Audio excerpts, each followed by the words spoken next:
সম্মানিত উপস্থিতি, আপনাদের সকলের প্রতি শান্তি। সালামুন আলাইকুম। শুরু করছি ফজরের কোরআন পাঠ। সকল প্রশংসা ও পবিত্রতা জগৎসমূহের প্রতিপালক আল্লাহর জন্য। ইলহামদাতা আল্লাহ, আপনি পবিত্র। রব্বি আউযু বিকা মিন হামাযাতিশ শায়াতিন ওয়া আউযু বিকা রব্বি আন ইয়াহদুরুন। 5 নম্বর সূরা মাইদার 105 নম্বর আয়াত থেকে পাঠ শুরু করছি। সূরা মাইদা আয়াত 105। বিসমিল্লাহির রহমানির রহিম। ইয়া আইয়ুহাল্লাযীনা আমানু আলাইকুম আনফুসাকুম লা ইয়াদুররুকুম মান দাল্লা ইযা হাতাদাইতুম ইলাল্লাহি মারজিউকুম জামিআ ফায়ুনাব্বিউকুম বিমা কুনতুম তা'মালুন। হে বিশ্বাসীগণ, তোমাদের দায়িত্ব তোমাদেরই উপর। তোমরা যদি সৎপথে পরিচালিত হও, তবে যে পথভ্রষ্ট হইয়াছে সে তোমাদের কোনো ক্ষতি করিতে পারিবে না। আল্লাহর দিকেই তোমাদের সকলের প্রত্যাবর্তন। অতঃপর তোমরা যাহা করিতে তিনি সে সম্বন্ধে তোমাদেরকে অবহিত করিবেন। অনুবাদটা আবার পড়ছি। হে বিশ্বাসীগণ, তোমাদের দায়িত্ব তোমাদেরই উপর। তোমরা যদি সৎপথে পরিচালিত হও, তবে যে পথভ্রষ্ট হইয়াছে সে তোমাদের কোনো ক্ষতি করিতে পারিবে না। আল্লাহর দিকেই তোমাদের সকলের প্রত্যাবর্তন। অতঃপর তোমরা যাহা করিতে তিনি সে সম্বন্ধে তোমাদেরকে অবহিত করিবেন, অর্থাৎ জানাইয়া দিবেন। হে বিশ্বাসীগণ, তোমাদের কাহারও যখন মৃত্যু উপস্থিত হয়, তখন ওসিয়াত করার সময় তোমাদের মধ্য হইতে 2 জন ন্যায়পরায়ণ লোককে সাক্ষী রাখিবে। তোমরা সফরে থাকিলে এবং তোমাদের মৃত্যুর বিপদ উপস্থিত হইলে তোমাদের ছাড়া অন্য লোকদের মধ্যে হইতে 2 জন সাক্ষী মনোনীত করিবে। তোমাদের সন্দেহ হইলে সালাতের পর তাহাদেরকে অপেক্ষমান রাখিবে। তাহলে বোঝা যাচ্ছে সফরে থাকলেও সালাত আছে। আপনি আমি যেখানেই থাকি না কেন, সালাত আছে। এটা কিন্তু সালাতের একটা অক্ত বোঝাই যাচ্ছে যে তোমাদের সন্দেহ হইলে সালাতের পর তাহাদেরকে অপেক্ষমান রাখিবে। আপনি সফরে আছেন বা দূর দূরান্তে গেছেন, সেখানে তাহলে সালাত আছে। যদি আমি বলি সালাত বলতে কিছু নাই, যদি বলি অক্তিয়া সালাত নাই, তাহলে এটা ভুল হয়ে যায়। কারণ এই যে সালাতের পর তাহাদেরকে অপেক্ষমান রাখিবে, তাহলে এটা কোন সালাত হবে? তাহলে আমি যদি বলি যে না, এই যে এখানে বলা হয়েছে যে মিম্বাদি সালাত, বাদি মানে বাদে, সালাতের বাদে। ওই যে লোকেরা বলে না যে বাদিল আসর, জুমাবাদ আসর বাদ মানে পরে। মিম্বাদি সালাত, সালাতের পরে হইতে তাদেরকে অপেক্ষমান রাখিবে। অতঃপর তাহারা আল্লাহর নামে শপথ করিয়া বলিবে, আমরা ইহার বিনিময়ে কোনো মূল্য গ্রহণ করিব না, যদি সে আত্মীয় হয়, এবং আমরা আল্লাহর সাক্ষ্য গোপন করিব না। করিলে অবশ্যই পাপীদের অন্তর্ভুক্ত হব। আসিমিন, আমরা পাপীদের অন্তর্ভুক্ত হব। তাহলে এই যে ওসিয়াতের একটা বিষয়, যে মৃত্যু উপস্থিত হইলে তখন সে ওসিয়াত করার সময় 2 জন, তোমাদের মধ্য হইতে 2 জন ন্যায়পরায়ণ লোককে সাক্ষী রাখিবে। তাহলে ওসিয়াত করা যাচ্ছে, লোকদেরকে সাক্ষীও রাখা যাচ্ছে। অর্থাৎ মৃত্যু উপস্থিত হয়েছে বা হবে, অর্থাৎ লোকটার যে অবস্থা তাতে বোঝা যাচ্ছে তিনি বাঁচবেন না। লোকেরা বলে না মুমূর্ষু অবস্থায়, যেটাকে বলা হয় তো ওসিয়ত করতে পারে। ওসিয়ত যে দেখো আমার অমুক জায়গায় কিছু টাকা আছে, তোমরা একটু বলে দিবে অমুককে সেই টাকাগুলো যেন সে অমুক অমুক খাতে খরচ করে বা অমুককে দেয়। অথবা আমার কিছু জায়গা সম্পদ আছে, এই সমস্ত বিষয় এখনো ভাগাভাগি করা হয়নি, তোমরা বলে দিবে যে অমুককে অমুককে এইভাবে এইভাবে আমার জায়গা সম্পদগুলো দিয়ে দিবে। এই যে একটা ওসিয়াত করার একটা বিষয়, ওসিয়াত আরবি শব্দ, এখানেও দেওয়া হয়েছে ওসিয়াত। এই যে আহাদাকুমুল মাউতু হিনাল ওসিয়াত ইসনাইন, তিসনাইন দুইজন ন্যায়পরায়ণ লোককে ওসিয়াত করার জন্য রাখা যাবে। যেটা আল্লাহ বললেন দুইজন সাক্ষী তাও থাকবে। আর এটা যদি সন্দেহ হয় তাহলে সালাতের পরে লোকদেরকে অপেক্ষমান রাখতে হবে, ইত্যাদি ইত্যাদি, যেটা আমরা পড়লাম এখন। তাহলে বোঝা যাচ্ছে সালাত একটা ওয়াক্তের একটা সময় সেটা আছে। যেমন এই যে আমি এখন বসছি, এটাও একটা ফজরের সময়। যদি ইহা প্রকাশ পায় যে তাহারা দুইজন অপরাধে লিপ্ত হইয়াছে, তবে যাহাদের স্বার্থহানি ঘটিয়াছে তাহাদের মধ্য হইতে নিকটতম দুইজন তাহাদের স্থলাবর্তী হইবে এবং আল্লাহর নামে শপথ করিয়া বলিবে, আমাদের সাক্ষ্য অবশ্যই তাহাদের সাক্ষ্য হইতে অধিকতর সত্য এবং আমরা সীমালঙ্ঘনকারী নই। করিলে অবশ্যই আমরা জালিমদের অন্তর্ভুক্ত হব। তা যদি সেই তাদের যে দুইজন সাক্ষী রাখা হইল, তারা যদি এরকমই প্রমাণ হয় যে তারা অপরাধে লিপ্ত, তারা ন্যায়পরায়ণ, এই যে ন্যায়পরায়ণ লোক তারা নয়, এটাই যদি প্রমাণ হয়, তবে যাহাদের স্বার্থহানি ঘটিয়াছে তাহাদের মধ্য হইতে দুইজন, নিকটতর দুইজন তাহাদের স্থলাবর্তী হইবে, অর্থাৎ এই সাক্ষীরূপে গণ্য হইবে এবং তারা আল্লাহর নামে শপথ করিয়া বলবে যে আমরা যে সাক্ষী দিচ্ছি সে সাক্ষী আগের লোকদের চেয়ে সঠিক।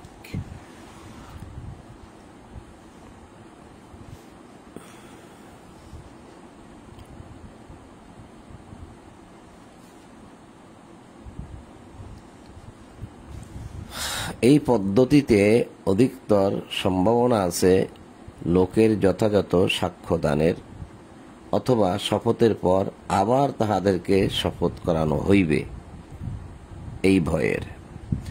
আল্লাহকে ভয় করো এবং শ্রবণ করো, আল্লাহ ফাসিক সম্প্রদায়কে সৎপথে পরিচালিত করেন না। স্মরণ করো যেদিন আল্লাহ রাসূলগণকে একত্রিত করবেন, রাসূলগণকে, একজন রাসূল না, বহু বচন, রাসূলগণকে, এবং জিজ্ঞাসা করিবেন তোমরা কি উত্তর পাইয়াছিলে? তাহারা বলিবে এ বিষয়ে আমাদের কোনো জ্ঞান নাই, তুমি তো অদৃশ্য সম্বন্ধে সম্যক পরিজ্ঞাত।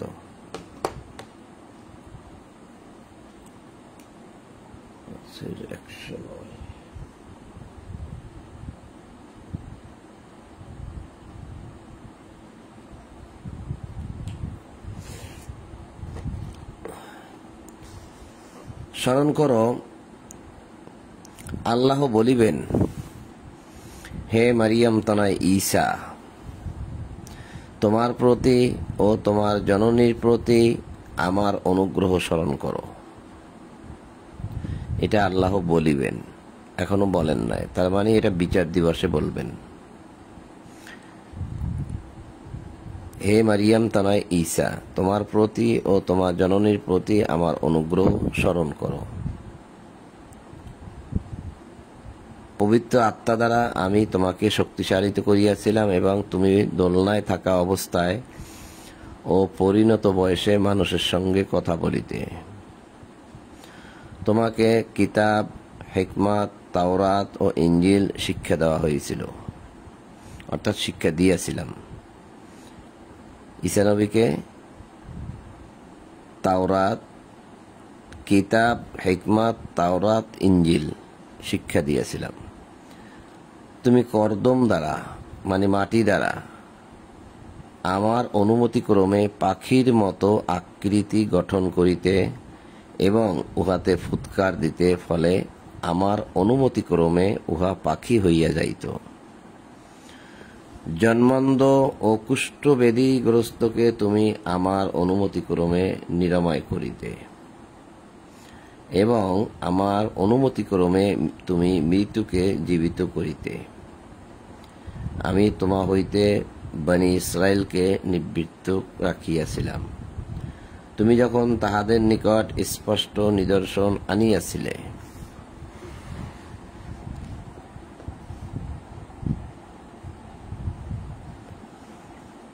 তখন তাহাদের মধ্যে যাহারা অস্বীকার করিয়াছিল তাহারা বলিতেছিল, ইহা তো স্পষ্ট জাদু। এই যে পাখির মতো বানাইতো, জন্মান্ধ কুষ্ঠরোগীকে ভালো করত, যে জন্মান্ধ একদম জন্ম থেকে চোখে দেখে না তাকেও ভালো করত, তাও নাকি জাদু, লোকেরা বলতো।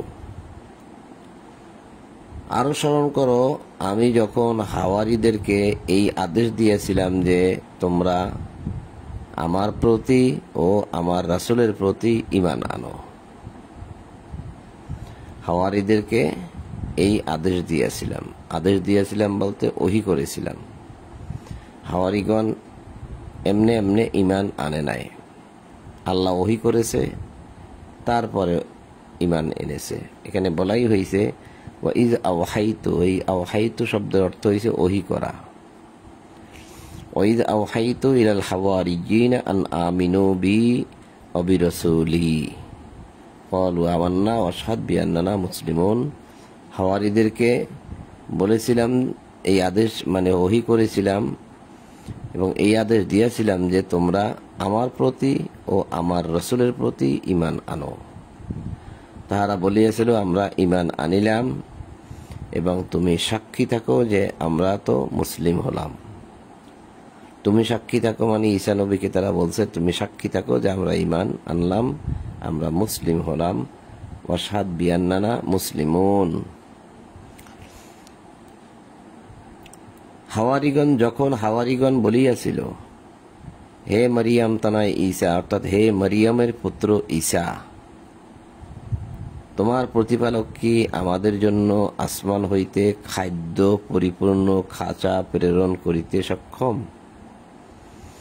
সে বলিয়াছিল, আল্লাহকে ভয় করো যদি তোমরা মুমিন হও। অর্থাৎ এইরূপ কথাবার্তা বলা বা এইরকম চাওয়া এটা সঠিক নয়, ঠিক নয়। এটা ঈসা তাদেরকে বললেন যে এরকম ভাবে বলা ঠিক না, এই জন্যই সে বলল যে আল্লাহকে ভয় করো যদি তোমরা মুমিন হও, ইন কুনতুম মুমিনিন। إذ قال الحواريون يا عيسى ابن مريم هل يستطيع ربك أن ينزل علينا مائدة من السماء أن ينزل علينا مائدة من السماء। আকাশ হইতে, সামা আকাশ, মিনাস সামা মানে আকাশ হইতে খাদ্য ভর্তি, মাইদা খাদ্য ভর্তি খাঁচা। আবার এটা মাইদা অর্থাৎ টেবিল, খানার টেবিল। আবার এখানে অনুবাদ হয়েছে খাদ্যবর্তী খাঁচা, পাঠাইতে কি সক্ষম? ফাত্তাকুল্লাহ, সে বলল, ঈসা নবী বলল, আল্লাহকে ভয় করো, ইন কুনতুম মুমিনিন, যদি তোমরা মুমিন হও। এখন হাওয়ারীগণ বলতেছে যে ক্বালু, তারা বলল যে নুরিদু আন্না আকুলা মিনহা ওয়া তাতমাইন্না কুলুবুনা। আমরা এই জন্য এটা বলছি যে আমরা নুরিদু, আমরা ইচ্ছা করলাম বা চাই যে আন্না আকুলা মিনহা, যে আমরা তা থেকে কিছু খাবো, অর্থাৎ তাতমাইন্না কুলুবুনা, এটা আমাদের অন্তরের মধ্যে একটা প্রশান্তি নেমে আসবে যে আল্লাহ আমাদেরকে, আমরা বিশ্বাস করেছি তাই আল্লাহ আমাদেরকে খাদ্যবর্তী খাঁচা আকাশ হইতে পাঠিয়েছে, আমরা সেখান থেকে খেয়েছি। আমরা লোকদেরকেও বলতে পারবো যেটা আমরা সরাসরি খেয়েছি, তাই আমরা ঈমান এনেছি। ওয়ানা'লামা আন ক্বাদ সাদাকতানা ওয়া নাকুনা আলাইহা মিনাশ শাহিদিন। তারা বলেছিল যে আমরা চাই যে উহা হইতে কিছু খাবো ও আমাদের চিত্ত প্রশান্তি লাভ করিবে। আর আমরাও জানতে চাই, বা এটা জানতে চাই লেখা হচ্ছে এখানে, না আলামা মানে আমরা জানবো যে তুমি আমাদেরকে সত্য বলিয়াছ, এবং আমরা উহার সাক্ষী থাকিতে চাই।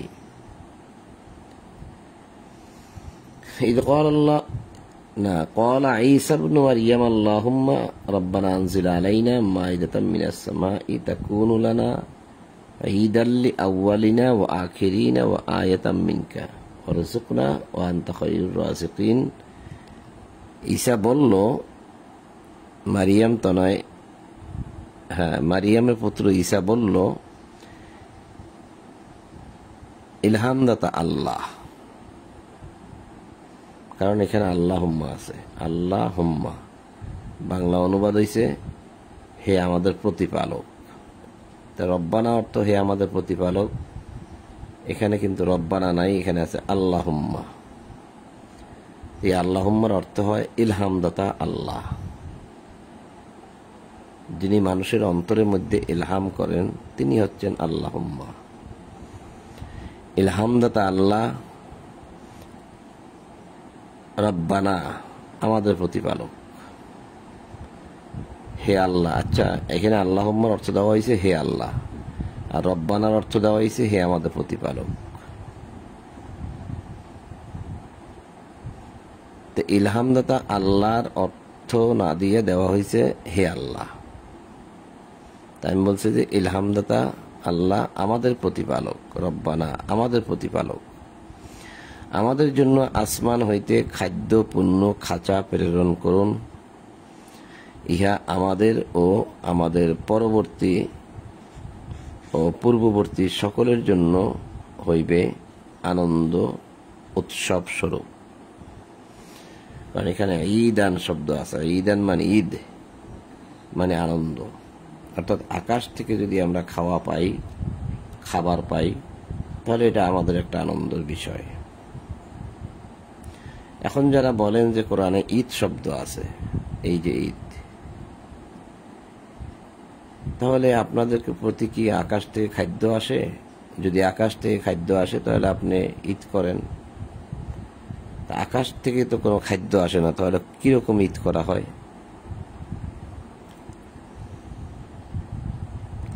এবং তোমার নিকট হইতে হবে একটা নিদর্শন, আর আমাদেরকে জীবিকা দান করুন, তুমি তো শ্রেষ্ঠ জীবিকা দাতা, মানে তুমি শ্রেষ্ঠ রিজিক দাতা।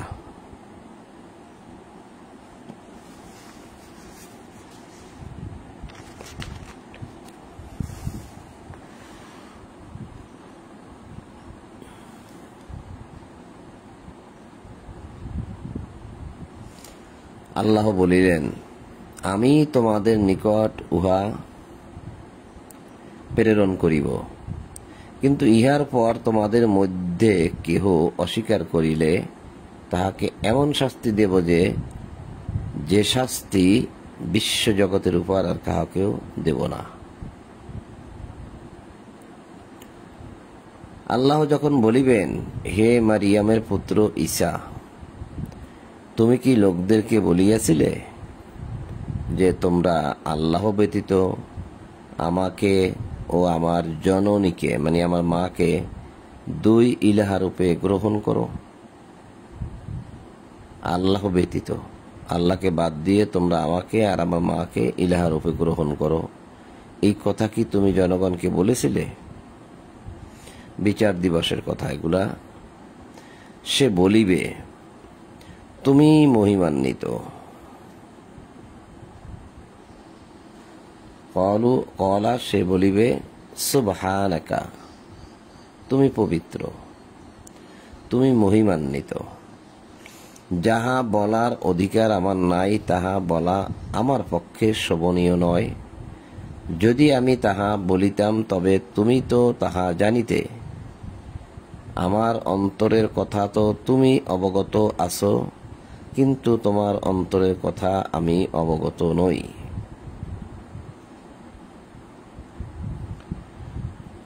ভাবার বিষয় হচ্ছে যে এই যে একটা কথা যে তুমি কি লোকদেরকে বলেছিলে তোমরা আল্লাহ ব্যতীত অর্থাৎ আল্লাহকে ছেড়ে আমাকে ও আমার মাকে দুই ইলাহা রূপে গ্রহণ করো, এই কথা কি তুমি বলেছিলে?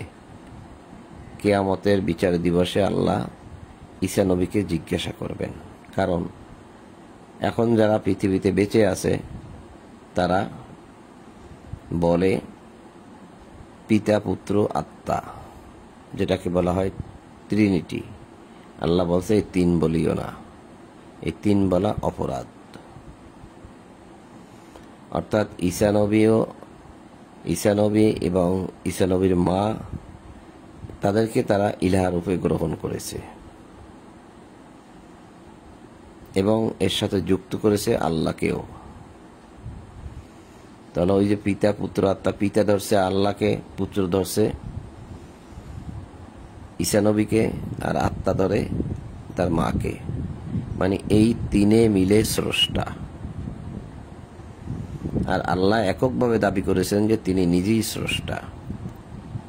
আর এই মারিয়ামকে এবং মারিয়ামের পুত্র ঈসাকে আল্লাহ নিজে সৃষ্টি করেছেন।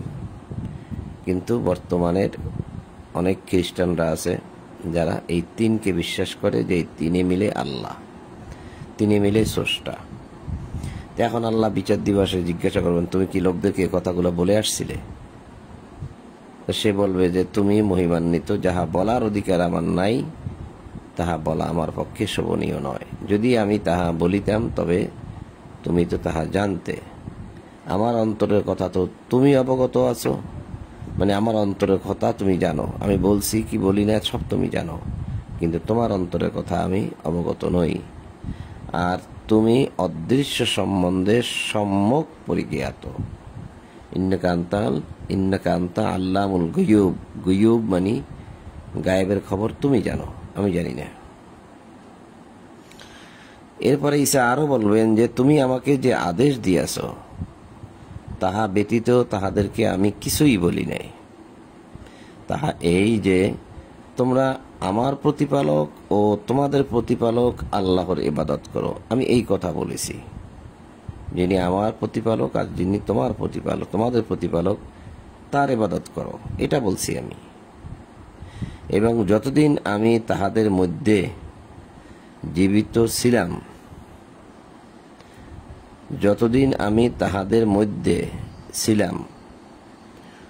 ততদিন আমি ছিলাম তাহাদের কার্যকলাপের সাক্ষী। কিন্তু যখন তুমি আমাকে তুলিয়া লইলে, এখানে তুলিয়া লইলে অনুবাদটা দেওয়া হয়েছে, এটা সঠিক নয়। যখন তুমি আমার মৃত্যু ঘটালে তখন তুমি তো ছিলে তাহাদের কার্যকলাপের তত্ত্বাবধায়ক, মানে সাক্ষী, এবং তুমি সর্ববিষয়ে সাক্ষী।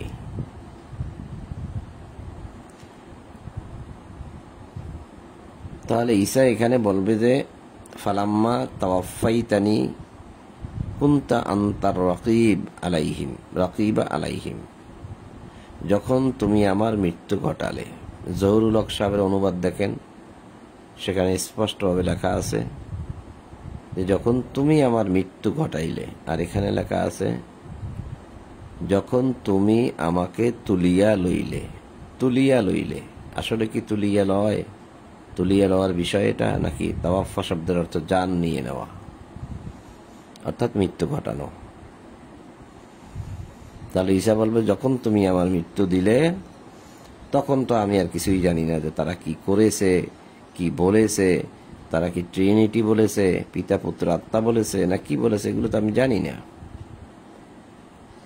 আমি শুধু তাদেরকে বলছিলাম যে আমার প্রতিপালক ও তোমাদের প্রতিপালক যিনি আল্লাহ, তার ইবাদত করো। আনি আবুদুল্লাহ রব্বি ও রব্বুকুম, আনি আবুদুল্লাহ রব্বি ও রব্বাকুম, ইবাদত করো তার যিনি আমার রব, যিনি তোমাদের রব। এই কথা বলেছি আমি। ওকুনতা আলাইহিম শাহিদাম মা দুমতু ফিহিম, যতদিন আমি তাদের মধ্যে জীবিত ছিলাম ততদিন পর্যন্ত আমি তাহাদের কার্যকলাপের সাক্ষী ছিলাম। ফালাম্মা তাওয়াফাইতানি, যখন তুমি আমার মৃত্যু দিলে, কুনতা আনতার রকিবা আলাইহিম, তারপরে যা হবার হয়েছে সব তাদের কার্যকলাপের সব তুমি তত্ত্বাবধায়ক ছিলে, আমি তো জানি না। আর তুমি সর্ববিষয়ে সাক্ষী। ওয়া আনতা আলা কুল্লি শাইইন শাহীদ। তুমি যদি তাহাদেরকে শাস্তি দাও তবে তাহারা তো তোমারই বান্দা, আর যদি তুমি তাহাদেরকে ক্ষমা করো তবে তুমি তো পরাক্রমশালী প্রজ্ঞাময়। এই তাওয়াফা শব্দ দ্বারা কিন্তু কোরআনে অনেক আয়াতে মৃত্যুই লেখা হয়েছে। যেমন তোমরা এই মুসলিম না হয়ে মরিও না। তারপরে এই যে 7 নম্বর সূরা আরাফের 126 নম্বর আয়াতে তাওয়াফা শব্দের অর্থ দ্বারা মৃত্যু বোঝানো হয়েছে। এই 7 নম্বর সূরা আরাফ, এই যে 126 নম্বর আয়াত, এখানে ওয়াতাওয়াফানা মুসলিমিন, মুসলমান রূপে আমাদেরকে মৃত্যু দাও। তাওয়াফা, তো তাওয়াফা শব্দের অর্থ তো মৃত্যু, এখানেই তো দেওয়া আছে, তাহলে এখানে কেন দিল না? এই যে তাওয়াফা,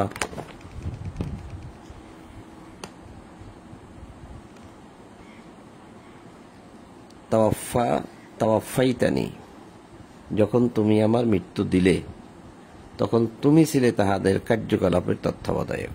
কিন্তু এখানে লেখা হয়েছে কি, যখন তুমি আমাকে তুলিয়া লইলে। এই অনুবাদটা কিন্তু সঠিক নয়। এ প্রসঙ্গে আরো অনেক আয়াত দেখানো যায়, অনেক আয়াতে যাওয়াও যায়।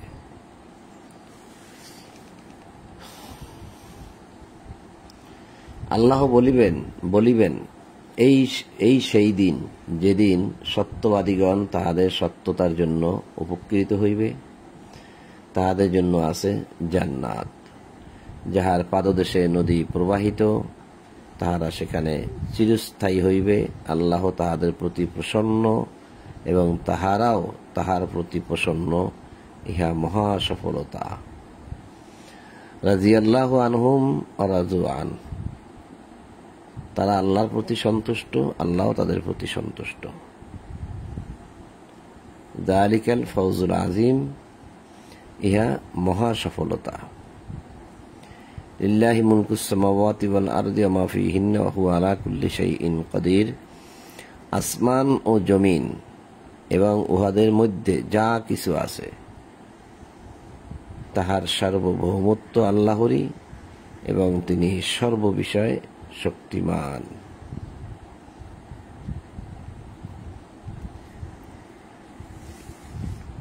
তো সম্মানিত বন্ধুগণ,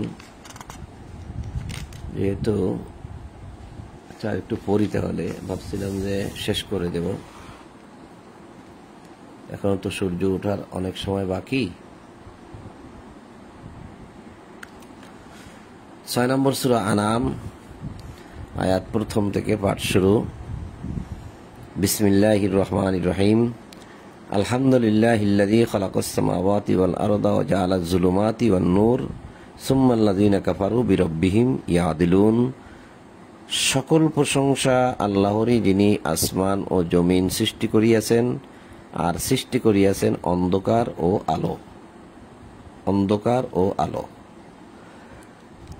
যেমন সারা রাত অন্ধকার ছিল, এখন আলোর দিকে চলে যাচ্ছে, তাহলে সেই অন্ধকার আর আলো আমাদের চোখের সামনে। এতদ সত্ত্বেও কাফেরগণ তাহাদের প্রতিপালকের সমকক্ষ দাঁড় করায়। তিনি তোমাদেরকে মৃত্তিকা হইতে অর্থাৎ মাটি হইতে সৃষ্টি করিয়াছেন, অথবা একটি কাল নির্দিষ্ট করিয়াছেন, অর্থাৎ এতটা বছর তোমরা বাঁচবে, এবং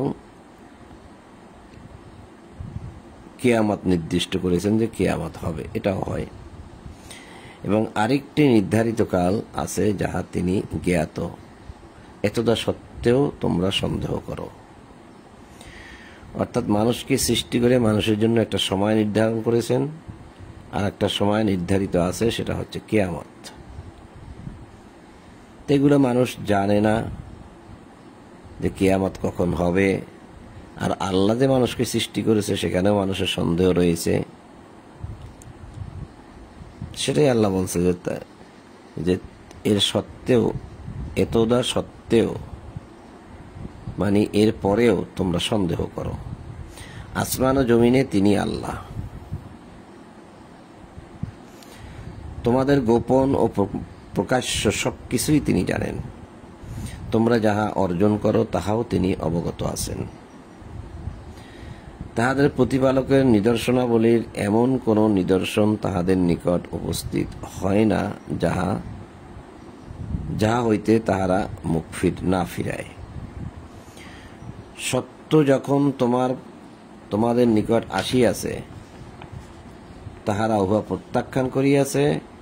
যাহা লইয়া তাহারা ঠাট্টা বিদ্রুপ করিত, উহা যথার্থ সংবাদ অচিরেই তাহাদের নিকট পৌঁছিবে।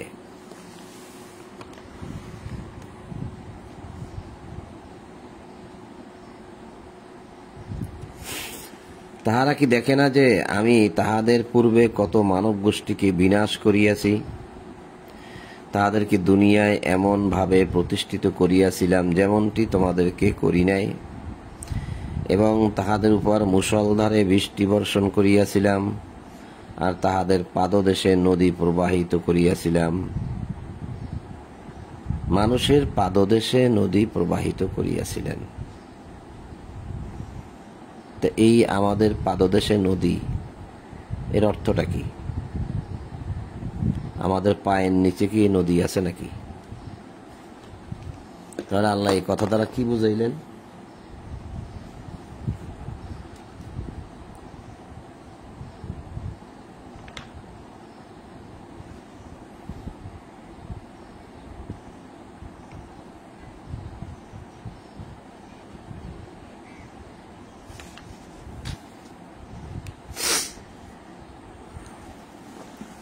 পাদদেশে নদী প্রবাহিত,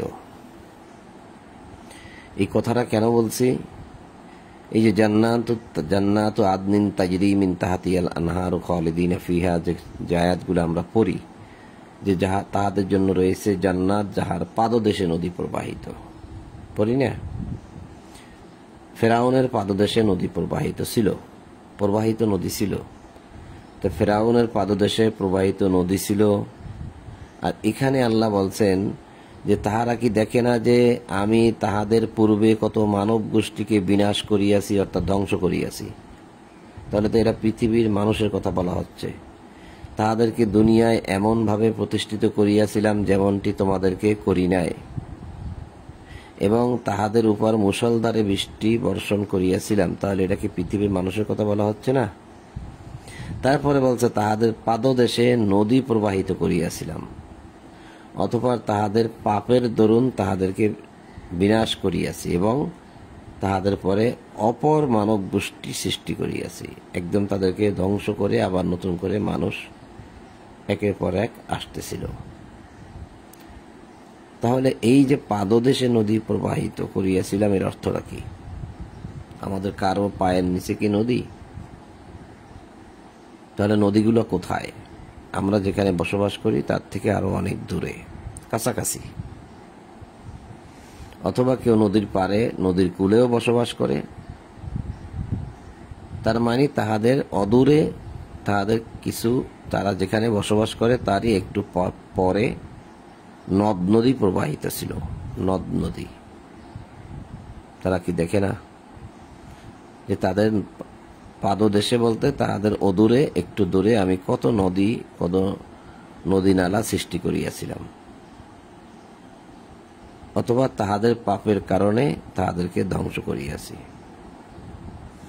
তাহলে জান্নাতে যেখানে বলা হয়েছে পাদদেশে নদী প্রবাহিত থাকবে, তার মানে তারা যেখানে বসবাস করবে তার আশেপাশে নদ নদী থাকবে, প্রবাহিত নদ নদী, অর্থাৎ যেখানে পানি চলাচল করে। আমি যদি তোমার প্রতি কাগজে লিখিত কিতাবও নাজিল করিতাম, আর তাহারা যদি উহা হস্ত দ্বারা স্পর্শ করিত, তবুও কাফেরগণ বলিত ইহা স্পষ্ট জাদু ব্যতীত আর কিছুই নয়। তাহলে আমি যদি তোমার প্রতি কাগজে লিখিত কিতাবও নাজিল করিতাম, তাহলে বোঝা যাচ্ছে এই সূরা যখন নাজিল হয় তখন সেটা কাগজে লিখিত ছিল না, রাসূলুল্লাহর অন্তরে দিয়ে দেওয়া হয়েছে। আরেকটা জিনিস প্রমাণ হয় যে এই আজ থেকে যত বছর আগে কোরআন নাজিল হয়েছে তখনও কাগজের ব্যবহার ছিল। যদি কাগজের ব্যবহার না থাকতো তাহলে আল্লাহ কেন বললেন যে আমি যদি তোমার প্রতি কাগজে লিখিত কিতাবও নাজিল করিতাম? যদি আমি কাগজে লিখিত কোরআন বা এই কিতাব নাজিল করতাম, তাহলে কাগজ না থাকলে তো আল্লাহ এই কথা বলতেন না। তাহলে বোঝা যাচ্ছে কাগজ সেই সময়ে ছিল, হয়তো এখন আমাদের কাছে যেরকম আছে সেরকম না, ওটা আর এক রকম ছিল, কাগজের ব্যবহার ছিল। এটাই হচ্ছে মূল কথা। তাহারা বলে তাহার নিকট কোনো ফেরেশতা কেন প্রেরিত হয় না? সে যদি নবী হয়ে থাকে, তার প্রতি যখন কিতাব নাজিলই হয়, তা তার সাথে ফেরেশতা আসে না কেন? যদি আমি ফেরেশতা প্রেরণ করিতাম, আল্লাহ বলতেছেন, তাহলে চূড়ান্ত ফয়সালাই তো হইয়া যাইত, অর্থাৎ আমি কিয়ামত ঘটাই দিতাম, অর্থাৎ ফেরেশতা নামাইয়া দিতাম। যদি আমি ফেরেশতা নামাই দিতাম তাহলে আমি পৃথিবী আর রাখতাম না, কিয়ামত ঘটাই দিতাম, আর তাহাদেরকে কোনো অবকাশও দেওয়া হইতো না। ফেরেশতা নামাই দিলে কি হইতো? রাসূলুল্লাহর সাথে ফেরেশতা আসে না কেন, তারা যে দাবি করলো। আর আল্লাহ বলতেছে যদি আমার ফেরেশতাই পাঠাইতে হয় তাহলে আমি সেটা পাঠাবো কিয়ামতের আগ মুহূর্তে, যারা এই পৃথিবীতে নেমে যাবে তখন কিয়ামত ঘটবে। সেই কথা আল্লাহ কোথায় বললেন? এই যে 25 নম্বর সূরা ফুরকানের 25 নম্বর আয়াত। এই যে 25-এর 25।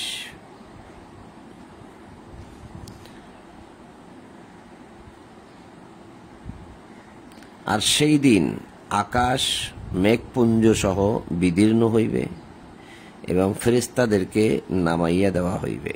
সেই দিন কর্তৃত্ব হইবে বস্তুত দয়াময়ের, এবং কাফেরদের জন্য সেই দিন হবে কঠিন। তাহলে সেই দিন আকাশ মেঘপুঞ্জ সহ বিদীর্ণ হইবে, ফেটে যাবে, ভেঙে চুরমার হয়ে যাবে, এবং ফেরেশতাদেরকে নামাইয়া দেওয়া হইবে। দেখলেন তো, ফেরেশতাদেরকে নামাইয়া দেওয়া হইবে। তাহলে সেই দিন ফেরেশতাদেরকে আল্লাহ নামাই দিবেন, সে কথাই এখানে বলা হয়েছে যে যদি ফেরেশতাই নাজিল করতে হয় তাহলে তো চূড়ান্ত ফয়সালাই তো হইয়া যাইতো। তারা বলে যে তার সাথে ফেরেশতা আসে না কেন? আল্লাহ বলতে ফেরেশতাই যদি পাঠাইতে হয় তাহলে চূড়ান্ত ফয়সালা তো হইয়া যাইতো, অর্থাৎ আমি এই পৃথিবীতে কিয়ামত ঘটাই দিতাম। যদি তাহাকে ফেরেশতা করিতাম তবে তাহাকে মানুষের আকৃতিতেই প্রেরণ করিতাম, আর তাহাদেরকে সেরূপ বিভ্রমে ফেলিতাম। তাহলে আবার বিভ্রমে ফেলতো সেরকম, তখন আবার তারা বলতো যে এ কেমন মানুষ যে আকাশে যায় আসে, আমাদের মধ্যে হইতে কাউকে পাঠাইলে কি হইতো? তখন তারা এরকম একটা বিভ্রমে, তাদেরকে আবার এরকম বিভ্রমে আল্লাহ ফেলাইতেন যেমন বিভ্রমে তারা এখন রহিয়াছে। তোমার পূর্বেও অনেক রাসূলকে ঠাট্টা বিদ্রুপ করা হইয়াছে, তাহারা যাহা লইয়া ঠাট্টা বিদ্রুপ করিতেছিল, পরিণামে তাহাই বিদ্রুপকারীদেরকে পরিবেষ্টন করিয়াছে। যে বিষয়টা নিয়ে তারা ঠাট্টা বিদ্রুপ করত সেগুলা তাহাদের অন্তরের মধ্যে সবসময়ের জন্য লালন পালন করত তারা।